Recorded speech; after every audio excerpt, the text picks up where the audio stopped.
Good morning students, welcome to our smart coaching centre YouTube channel. तो मैं हूं आपका दोस्त, आपका भाई, आपका भैया प्रिंस राज। तो अभी आपको पता है कि अभी हमारा रिवीजन सीरीज का वीडियो चल रहा है। तो हम लोग सिविक्स के या पॉलिटिकल साइंस के चैप्टर 1 को पढ़ना स्टार्ट किए थे, जिसमें हम लोग ऑब्जेक्टिव कर लिए, लघु उत्तरीय प्रश्न कर लिए और आज बारी है दीर्घ उत्तरीय प्रश्न का। तो अब इस चैप्टर का महत्व कुछ इस तरह समझिए कि इस चैप्टर से आपको एक या दो प्रश्न, एक लघु उत्तरीय में या दो लघु उत्तरीय में या एक दीर्घ उत्तरीय में क्वेश्चन पूछे जाते हैं इस चैप्टर से। तो 6 प्रश्न है दीर्घ उत्तरीय का, और आप इसको आज ध्यान से समझिए और दिमाग में घुसा लीजिए कि यही प्रश्न आएंगे या यहीं से आएंगे। यहाँ के बाहर जाने का एक भी प्रश्न का कोई चांस बिल्कुल नहीं है। तो चलिए बिना देरी करते हुए हम लोग इसको स्टार्ट करते हैं, ठीक है। तो आज का पहला प्रश्न देखिए क्या है। चलिए, ये तो लघु उत्तरीय हो गया हमारा। और हाँ, अगर आपको ये पीडीएफ चाहिए, इस प्रश्न उत्तर का पूरा पीडीएफ चाहिए, तो आप हमें कमेंट में मैसेज कर सकते हैं ताकि हम आपको लिंक प्रोवाइड करवा सके अपने टेलीग्राम चैनल का, अपने व्हाट्सएप चैनल का, ठीक है, जिससे आपको लिंक मिल जाएगा। चलिए देखिए, ध्यान दीजिए। देखिए 2017 और 20 में पूछा गया है। तो क्वेश्चन है कि भारत में किस तरह जातिगत असमानताएं जारी है, स्पष्ट करें। कल आपको हम बताए थे जब लघु उत्तरीय प्रश्न करवाए थे कि जातिवाद क्या है या जातिगत क्या है। जातिवाद कहने का अर्थ है कि हम जाति के आधार पर जो बटे हुए हैं, या जो हमारा भारत है वो अलग अलग जातियों के आधार पर जो बटा हुआ है वही कहलाएगा जातिवाद। तो सुनिए, तो इसको कुछ इस तरह लिखेंगे। क्वेश्चन को पहले समझते हैं कि भारत में किस तरह जातिगत असमानताएं जारी है। अभी वर्तमान में भारत में किस तरह जातिवाद के आधार पर, जाति के आधार पर लोगों में भेदभाव किया जाता है और किस तरह का असमानता पाया जाता है, ये देखना है। तो चलिए इसका आंसर को आप एक बार पढ़िए, ठीक है, तब हम बताते हैं। पढ़िए तो।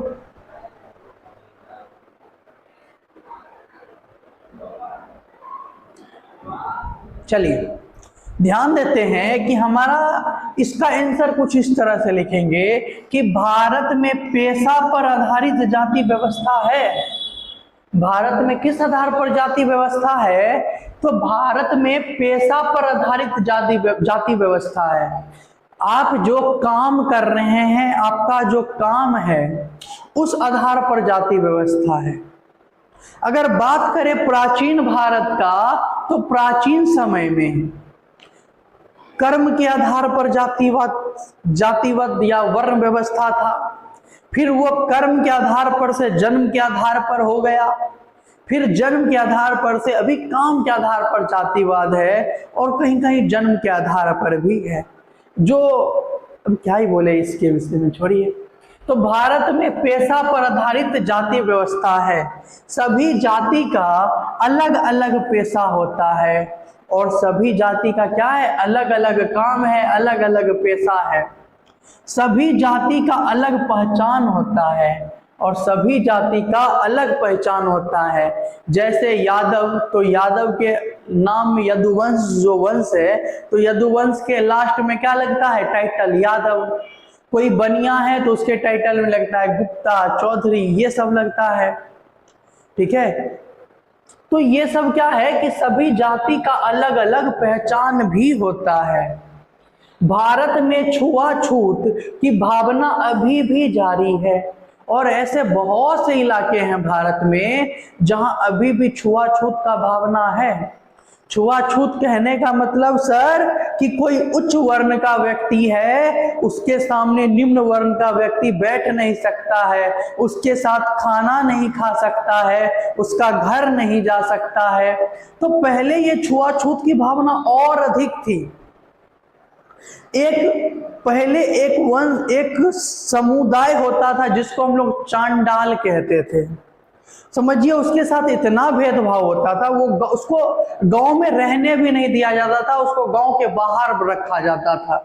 जब कोई मवेशी वगैरह मर जाता था तो उसको खींच के ले जाने का काम चांडाल करते थे, और चांडाल का पीछे में पैर में घंटी बंधा रहता था।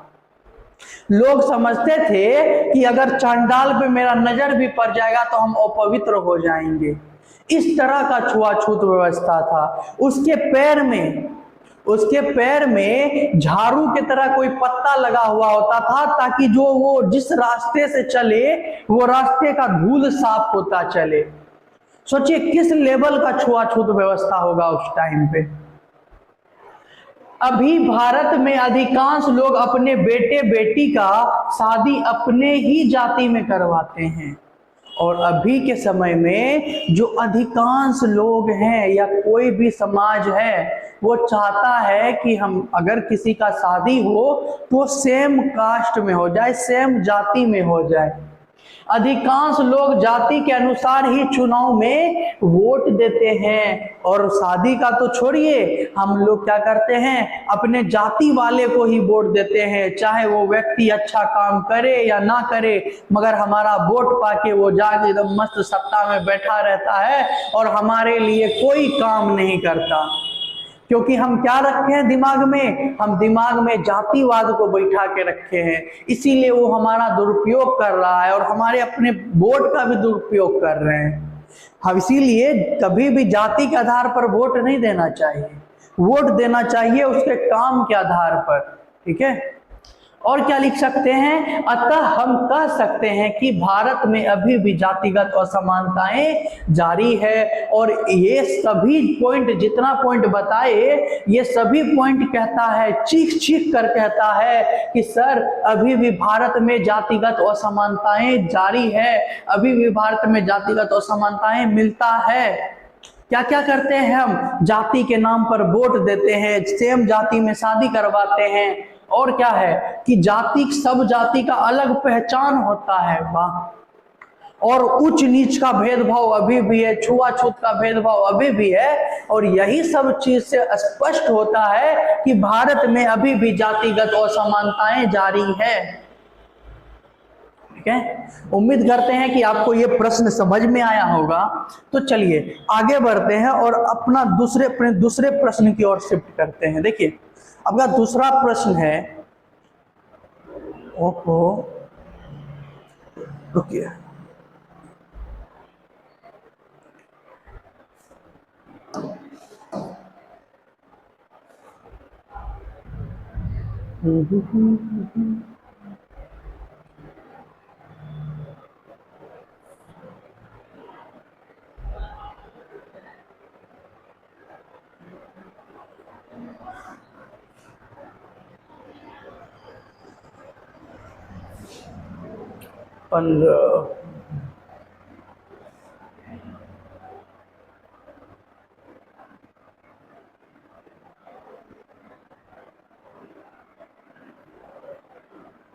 चलिए दूसरा प्रश्न देखिए बच्चों, अगर आप कल का क्लास रिवाइज करके आए होंगे तो आपको पता होगा कि अगर कोई व्यक्ति अपने धर्म को दूसरे धर्म से सर्वश्रेष्ठ मानता है, या दूसरे धर्म को नीचा मानता है, या दूसरे धर्म से भेदभाव रखता है, तो वैसे व्यक्ति को सांप्रदायिक व्यक्ति कहते हैं।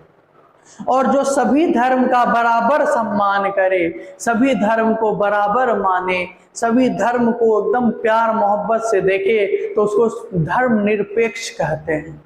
जैसे हमारा प्यारा देश भारत एक धर्म निरपेक्ष देश है, यहाँ सभी धर्म के लोग प्यार से साथ में मिलजुल कर रहते हैं, तो इसीलिए हम भारत को क्या बोलते हैं, धर्म निरपेक्ष देश बोलते हैं। तो सवाल है कि सांप्रदायिकता के किन्हीं 4 कारणों को लिखे। देखिए 2019 का प्रश्न है कि सांप्रदायिकता के किन्हीं 4 कारणों को लिखना है। सांप्रदायिकता का मतलब बोले थे कि अगर कोई व्यक्ति अपने धर्म को दूसरे धर्म से श्रेष्ठ मानता है और दूसरे देश से अलगाव की भावना रखता है तो वही सांप्रदायिकता कहलाता है। इसका आंसर हम इसका 4 कारण को लिखते हैं। देखिए क्या है कि सांप्रदायिकता के 4 कारण निम्नलिखित हैं। सांप्रदायिकता के 4 कारण निम्नलिखित हैं। पहला कारण देखिए, धर्म को राष्ट्र का आधार मान लिया जाता है। धर्म को क्या मान लिया जाता है? राष्ट्र का आधार मान लिया जाता है। धर्म से ही राष्ट्र का निर्माण होता है, ये सोच रखने वाले सांप्रदायिकता को बढ़ावा देते हैं। तो सांप्रदायिकता का पहला कारण है कि धर्म को आधार मान लिया जाता है, धर्म को राष्ट्र का आधार मान लिया जाता है। जैसे भारत धर्मनिरपेक्ष देश है। भारत कैसा देश है? धर्मनिरपेक्ष। यहाँ सभी धर्म के लोग आपस में मिलजुल कर रहते हैं। अगर बोलने लगे कोई बौद्ध धर्म का व्यक्ति बोलने लगे कि ये धर्म, ये जो राष्ट्र है, ये जो भारत है, ये सिर्फ बौद्धों का है, तो दूसरे धर्म वालों के साथ उनका तो भिड़ंत हो जाएगा, उनके बीच झड़प हो जाएगा, जो सांप्रदायिकता को बढ़ावा देता है। तो वही पहला कारण क्या बोले कि धर्म को राष्ट्र का आधार मान लिया जाता है। दूसरा कारण देखिए, राजनीति में धर्म की अभिव्यक्ति एक समुदाय विशेष से विशिष्टता के लिए की जाती है, और राजनीति में धर्म के आधार पर जो राजनीति किया जाता है वो भी सांप्रदायिकता को बढ़ावा देता है। कोई व्यक्ति बोलता है कि अपने धर्म वालों को वोट दो, चाहे वो अच्छा काम करे या ना करे, तो वो व्यक्ति अपने धर्म वालों को वोट दे देता है, जिससे वो राजनेता, वो सांसद, वो विधायक का मन बढ़ जाता है। तो राजनीति में धर्म की अभिव्यक्ति एक समुदाय विशेष से विशिष्टता के लिए की जाती है। सिर्फ राजनीति में अगर कोई धर्म का उपयोग किया जाए तो बस वो जीत के लिए ही किया जाता है। दूसरा कारण ये था। तीसरा कारण, राजनीति किसी धर्म विशेष के दावे का पक्ष पोषण करने लगती है। तीसरा कारण क्या है कि अगर कोई राजनीतिक दल किसी एक विशेष धर्म का पक्ष लेने लगे, दूसरे धर्म का विपक्ष करने लगे, तो इस हालात में, इस केस में सांप्रदायिकता भड़क सकता है, सांप्रदायिक झड़प हो सकता है। क्या करे कि कोई दल या कोई राजनीतिक दल किसी विशेष धर्म पर अपना पक्ष स्पष्ट कर दे और किसी दूसरे धर्म पर उसका विरोध करे, तो क्या हो सकता है कि यहाँ पर सांप्रदायिकता हो सकती है या सांप्रदायिक झड़प हो सकता है। अंतिम कारण देखिए, किसी धर्म विशेष के अनुयायी दूसरे धर्मावलंबियों के खिलाफ मोर्चा खोलने लगता है। क्या होता है कि कोई एक धर्म का लोग दूसरे धर्म के लोगों के खिलाफ उस अपशब्द बोल देता है, या दूसरे लोगों का जो दूसरे धर्म में बहुत अच्छे पद पर है उसके खिलाफ उल्टा पुल्टा बोल देता है, तो इस हिसाब पर इस केस में सांप्रदायिकता भड़क सकती है। तो यही 4 कारण ऐसे हैं जिससे सांप्रदायिकता को बढ़ावा मिल सकता है। पहला कारण क्या बोले कि धर्म को राष्ट्र का आधार मान लेना, धर्म को राजनीति से जोड़ना, कि कोई राजनीतिक दल किसी विशेष धर्म पर अपना पक्ष करे और दूसरे धर्म को अपना विपक्ष या विरोध करे, तो इस केस में सांप्रदायिकता हो सकती है। किसी धर्म के लोग दूसरे धर्म के बारे में गलत बोल दे, तो इस केस में सांप्रदायिकता हो सकती है। और हम इन्हीं 4 कारणों को लिख के इसका अच्छा से अच्छा आंसर लिख सकते हैं। चलिए नेक्स्ट क्वेश्चन है, एक सेकंड।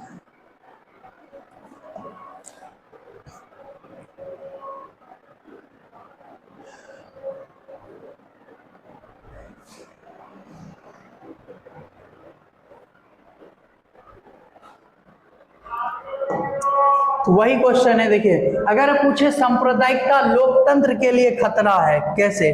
सांप्रदायिकता लोकतंत्र के लिए कैसे खतरा है, तो हम वही बात लिख सकते हैं जो पिछले में लिखे थे, तो आंसर सेम ही हो जाएगा। ठीक है, देखिए वही है, धर्म को राष्ट्र का आधार मान लिया जाता है, धर्म को राष्ट्र का आधार मान लिया जाता है। राजनीति में धर्म की अभिव्यक्ति समुदाय विशेष की विशिष्टता के लिए की जाती है।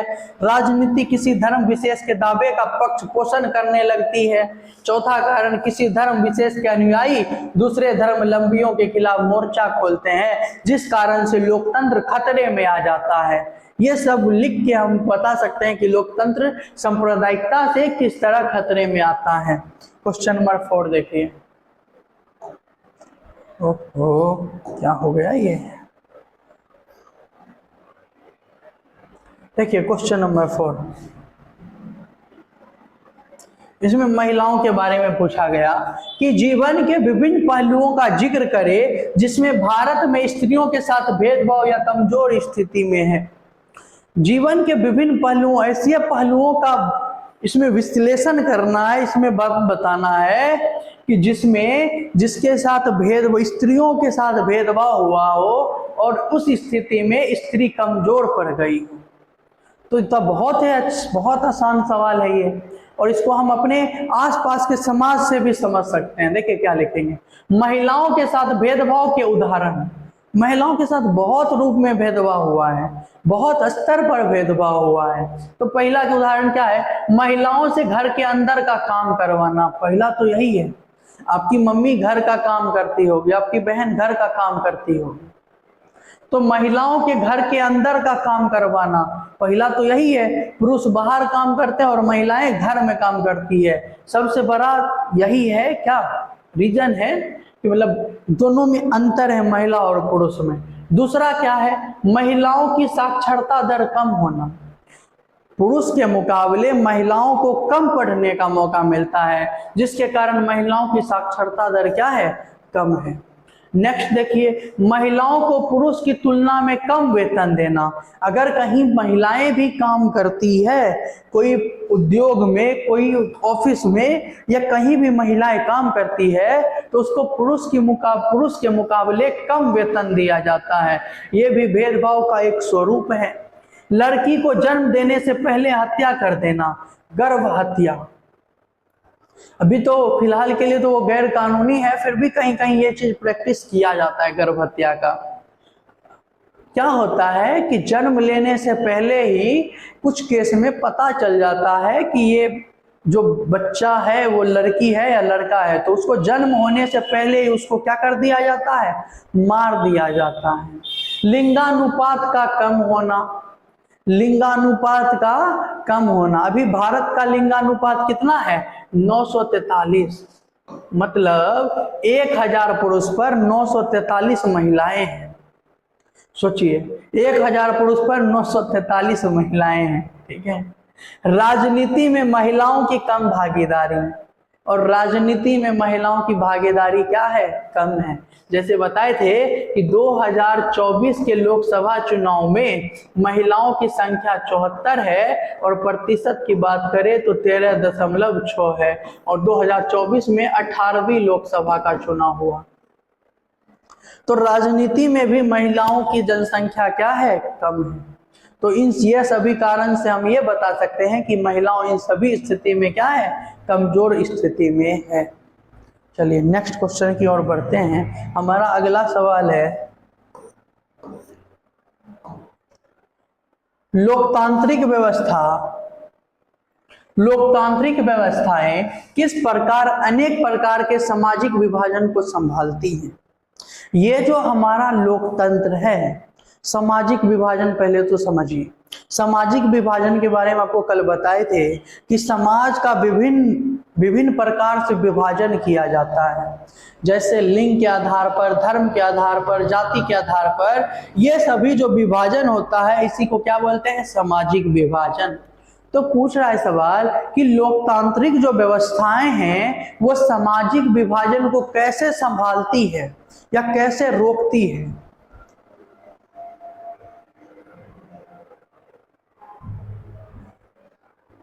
चलिए देखिए आंसर इसका कैसे लिखेंगे कि भारत में विभिन्न जाति, धर्म, भाषा, संप्रदाय एवं क्षेत्र के लोग निवास करते हैं। समाज में विभिन्न आधार पर विभेद बना रहता है।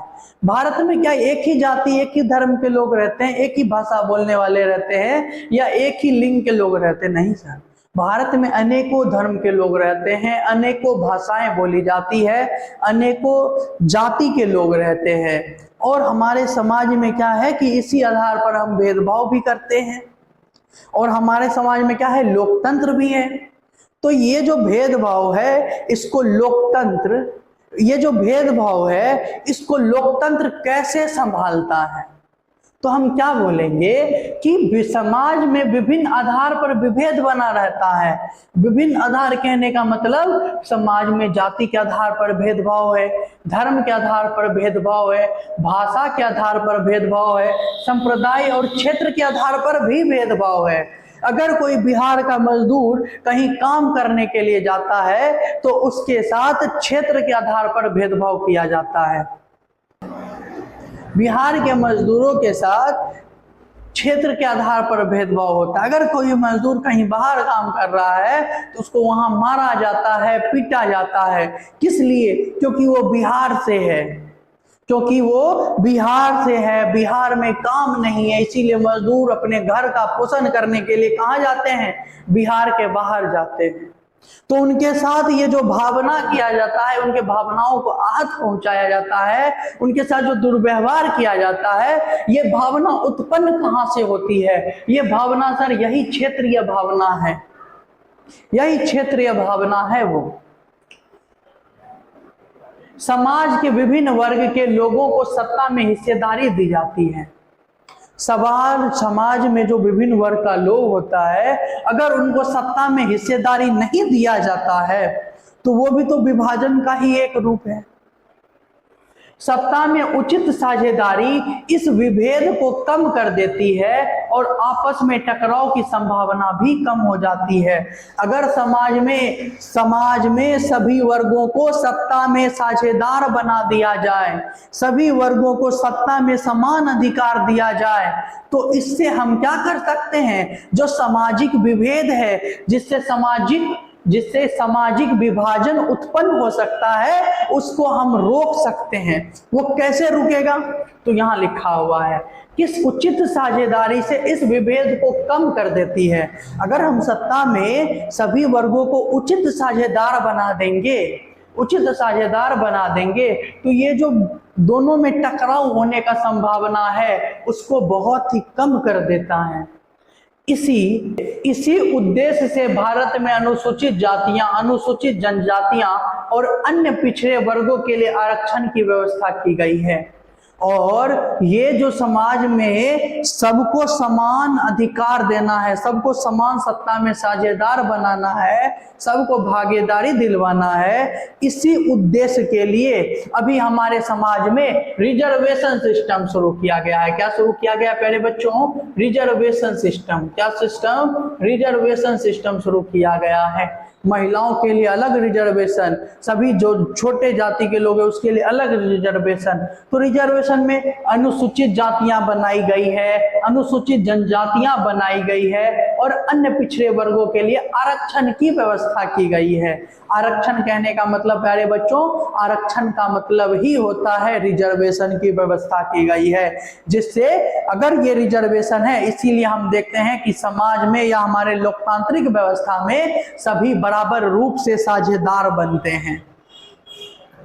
और देखिए, इस प्रकार सत्ता में साझेदारी के द्वारा लोकतांत्रिक व्यवस्थाएं सामाजिक विभाजन को संभालती है। और कहीं इसी तरह से और यही सब करके सत्ता में जो है सामाजिक विभाजन को कौन संभाल देता है? लोकतंत्र संभालता है।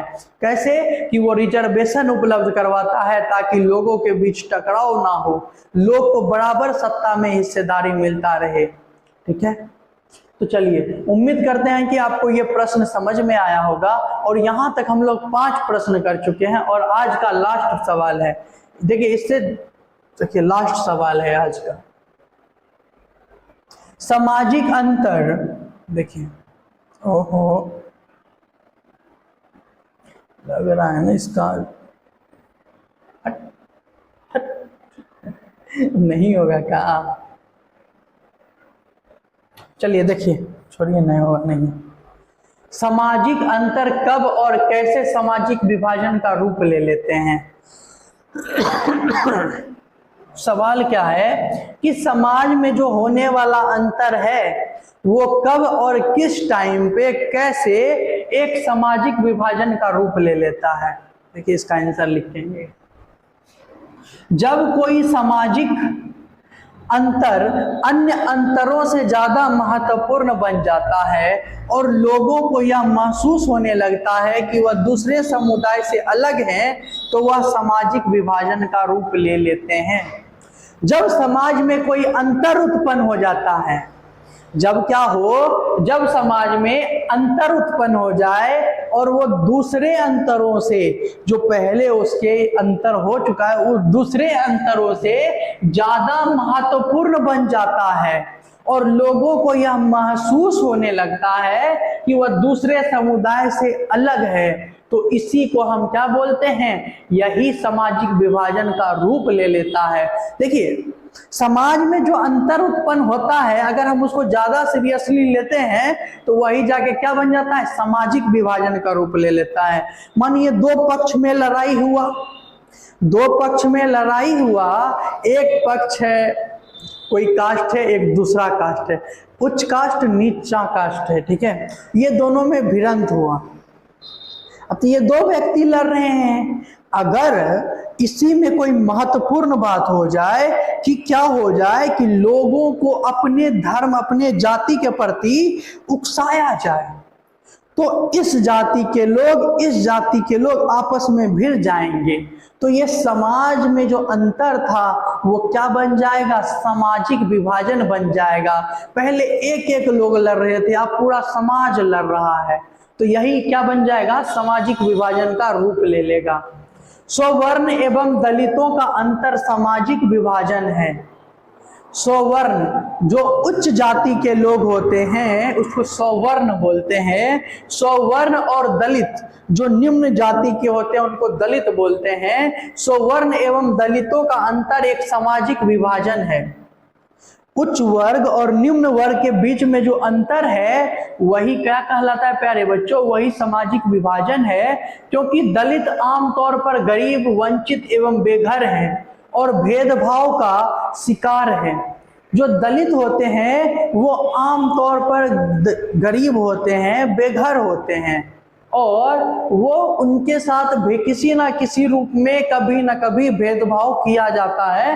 तो इसीलिए लिखे हैं कि वो भेदभाव का क्या होते हैं? शिकार होते हैं। सवर्ण आमतौर पर संपन्न एवं सुविधा युक्त और अर्थात दलितों को महसूस होने लगता है कि वह दूसरे समुदाय के हैं। और सवर्णों के पास क्या है? सवर्णों के पास वो उच्च होते हैं, उनके पास अच्छा व्यवस्था होता है, वो सब कुछ से संपन्न होते हैं, जिसे देखकर दलितों को लगता है कि हम उस समुदाय से क्या हैं? अलग हैं, अपने आप को उस समुदाय से अलग मानते हैं, अपने आप को उस समुदाय से बेसहाय मानते हैं। और यही रूप ले लेता है किस चीज का? सामाजिक अंतर और सामाजिक विभाजन का। ठीक है, तो चलिए आज के लिए तो इतना ही प्रश्न था और हमारा दीर्घ उत्तरीय प्रश्न चैप्टर फर्स्ट का समाप्त हो गया। ठीक है, अब यहां से हम क्या करेंगे कि चैप्टर फर्स्ट हमारा समाप्त हो गया, अब अगले क्लास से या कल के क्लास में हम स्टार्ट करेंगे चैप्टर 2 और चैप्टर 2 हम लोग स्टार्ट करेंगे इसके लघु उत्तरीय प्रश्न से। चैप्टर 2 और 3 याद रखिएगा मेरे प्यारे बच्चों कि चैप्टर 2 और चैप्टर 3 मोस्ट VVI है, मोस्ट VVI है। चैप्टर और 2 और 3 से ये सिविक्स पूरा सिविक्स 16 से 18 मार्क्स का होता है। पूरा सिविक्स 16 से 18 मार्क्स का होता है, जिसमें दो चैप्टर 2 और 3 इसमें आपका 10 से 12 मार्क्स रखते हैं। तो ये चैप्टर को अच्छे से पढ़ना है तो जरूर आप हम मेरे साथ जुड़िएगा और अपने दोस्तों को भी बताइएगा कि यहाँ क्या चल रहा है। यहाँ रिवीजन सीरीज चल रहा है और कैसे चल रहा है? बिल्कुल मक्खन तरीके से चल रहा है। अगर ये बात आपको समझ में आ रही है और हमारी क्लास आपको पसंद आ रही है तो प्यार से बोलिए जय माता दी। प्यार से एक लाइक, एक सब्सक्राइब और एक कमेंट कर दीजिएगा और अपने दोस्तों के साथ शेयर कर दीजिएगा, ताकि हम भी क्या हो सके, थोड़ा सा ऊपर जा सके। ठीक है, तो चलिए आज के लिए इतना ही। धन्यवाद। आपका प्यारा भाई आपसे विदा लेता है। जय हिंद, जय भारत।